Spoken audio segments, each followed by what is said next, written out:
नहीं नहीं नहीं, नहीं मानेंगे, वो नहीं मानेंगे, वो मान ही नहीं सकते। कौन नहीं मानेंगे? अरे बंदरू, नेता लोग नहीं मानेंगे यार। चुनाव आयोग ने जो नियम बनाए हैं ना, ध्यान से सुनो, उसे नेता लोग और राजनीतिक दल मानने को तैयार ही नहीं है।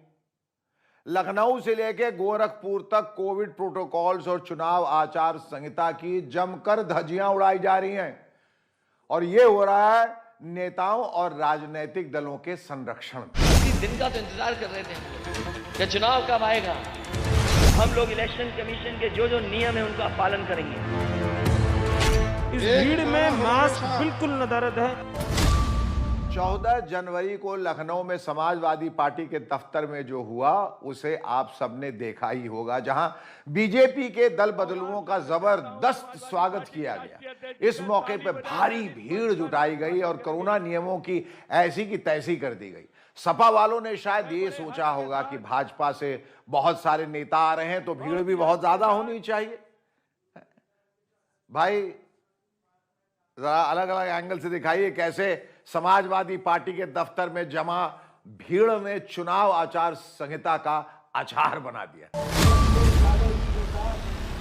आज बहुत बड़ी संख्या में भारतीय जनता पार्टी को छोड़कर समाजवादी पार्टी में बनाए हैं। भाई जरा स्टेज को भी दिखाइए जरा। हाँ, थैंक यू। देखिए यहां क्या लिखा है। यहां वर्चुअल रैली छोटा सा लिखा हुआ, इतना सा हाँ, बुतरू सा, और प्रेस वार्ता हित्ता बड़ा लिखा है। लेकिन असल में हुआ क्या? असल में वर्चुअल रैली इतनी बड़ी हो गई और प्रेस वार्ता इतनी छोटी। कितनी? इतनी सी। और इतना सब होता रहा और समाजवादी पार्टी के मुखिया अखिलेश यादव जी के सामने उन्होंने अपने कार्यकर्ताओं से इतनी सी भी अपील तक नहीं की कि भाइयों इतनी बड़ी संख्या में आने की जरूरत नहीं है, जो आए हैं वो कृपा करके घर चले जाएं और कोरोना से खुद बचें और दूसरों को भी बचाएं। हालांकि अखिलेश जी ने इस बारे में आज जरूर बोल दिया। देखिए, सभी समाजवादी पार्टी के कार्यकर्ता नेताओं से भी अपील करता हूं कि जब भी पार्टी कार्यालय आए तो जो प्रोटोकॉल है कोविड प्रोटोकॉल को पूरी ईमानदारी से फॉलो करें, क्योंकि चुनाव बहुत महत्वपूर्ण है। वैसे अखिलेश जी के प्रोग्राम में ही नहीं, गोरखपुर में योगी जी के खिचड़ी कार्यक्रम में भी कोरोना गाइडलाइंस की जमकर खिचड़ी पकाई गई। मेरा मतलब है जमकर धज्जियां उड़ाई गई।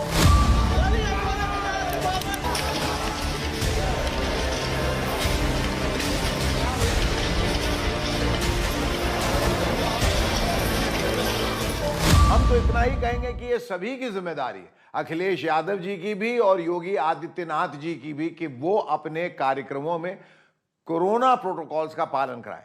ये इसलिए भी जरूरी है क्योंकि उत्तर प्रदेश में सिर्फ 52% लोगों को ही कोरोना का दूसरा टीका लग पाया है। लेकिन यहां तो रोना ये है कि चाहे पक्ष हो या विपक्ष, दोनों के दोनों आपस में पगड़ी पहना रहे हैं और पब्लिक को कोरोना के खतरे की टोपी पहना रहे हैं, घुमा घुमा के।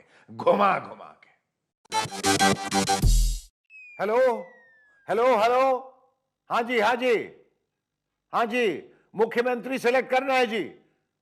सस्ता सुंदर टिकाऊ मुख्यमंत्री। एक दबाऊं या दो दबाऊं? हाँ जी, क्या दबाऊं जी?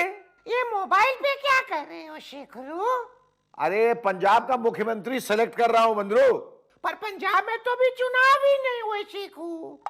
अरे भाई, चुनाव नहीं हुए तो क्या हुआ? मुख्यमंत्री का चुनाव तो हो रहा है। केजरीवाल जी ने नंबर दे दिया है और बोल दिया है कि जा सिमरन जा, चुन ले अपना सीएम। तो आज हम ये नंबर जारी कर रहे हैं 7074870748। इस नंबर पे आप एसएमएस कर सकते हो, इस नंबर पे आप कॉल कर सकते हो। हम नहीं तय करेंगे, आप तय करो कि सीएम चेहरा कौन होना चाहिए। सिद्धू पाजी भी कह रहे हैं आ सिमरन आ, चुन ले अपना पीएम, सॉरी सीएम। ਉਹ ਭਾਈ ਸੀਐਮ ਬਣਾਉ ਪੰਜਾਬ ਦੇ ਲੋਕ। ਤੈਨੂੰ ਕਿਹਨੇ ਕਹਤਾ ਮਿੱਤਰਾ ਕਿ ਹਾਈ ਕਮਾਂਡ ਬਣਾਉਗੀ ਸੀਐਮ? चीफ मिनिस्टर बनना मेरे हाथ में नहीं है, हाईकमांड के हाथ में और सबसे ज्यादा पंजाब के लोगों के हाथ में है।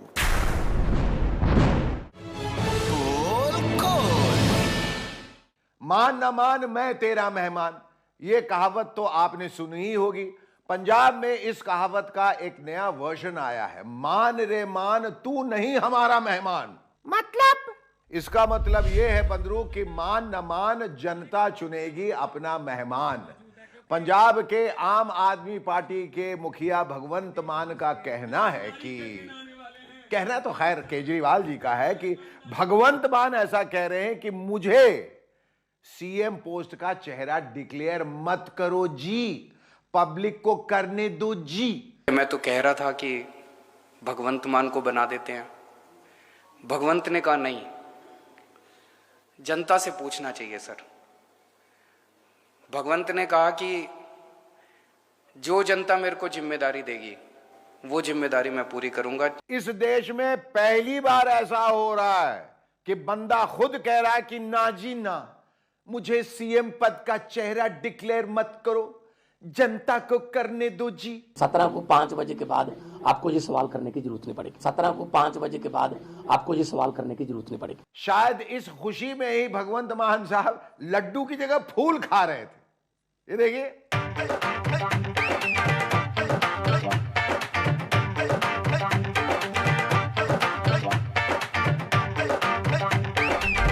पता नहीं टेंशन में खा रहे थे या खुशी में खा रहे थे, पता नहीं क्यों खा रहे थे।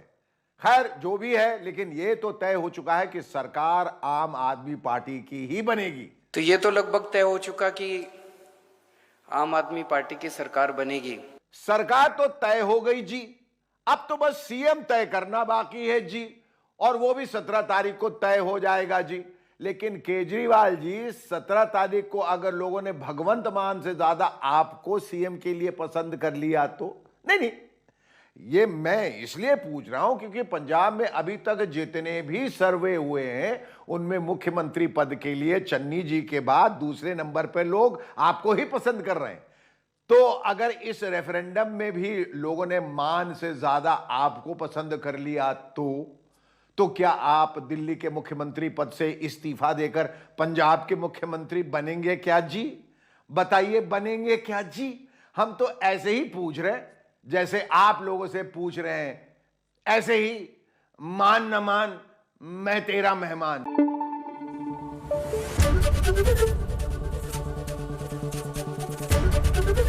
एबीपी न्यूज आपको रखे आगे।